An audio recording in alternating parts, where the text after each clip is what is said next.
نشر الناطق باسم الجيش الإسرائيلي أفيخاي أدرعي في حسابه في تويتر مقطع فيديو يظهر طائرة مروحية تساهم في إخماد الحرائق المشتعلة في إسرائيل. وقال أدرعي أن هذه طائرة مصرية، مقدما شكره لمصر على هذه المساعدة التي وصفها بأنها قادمة من صديق. وعلق أدرعي قائلا إن مصر أرسلت مروحيتين للمساعدة في إخماد الحرائق. كما أن رئيس الوزراء الإسرائيلي بنيامين نتنياهو وجه شكرا مباشرا للرئيس المصري عبد الفتاح السيسي على مشاركة بلاده في إخماد الحرائق المشتعلة في إسرائيل. ואני רוצה להודות לידידי הנשיא סיסי, נשיא מצרים, על כך שהוא שלח שני מסוקים. عاصفة من الانتقادات والاستهجان بعد شكر نتنياهو للسيسي، إذ قال الكاتب المصري هيثم أبو خليل: أين مؤيدو السيسي؟ أين حزب النور؟ أين الكنيسة؟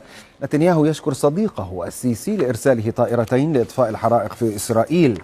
السيسي ترك 207 مصريين يغرقون ويموتون بالبطيء في مركب رشيد ولم يرسل لهم مروحية.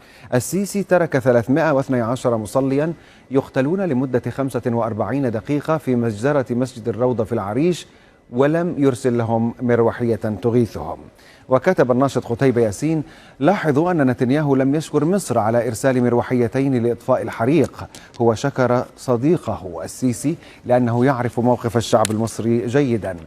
الصحفي شريف منصور غرد يقول: نتنياهو يشكر السيسي على مساهمته الكبيرة في إطفاء الحرائق في فلسطين المحتلة. طبعا حرائق مصر السيسي ملوش دعوة بها، شعار السيسي تولع مصر لتحيا إسرائيل.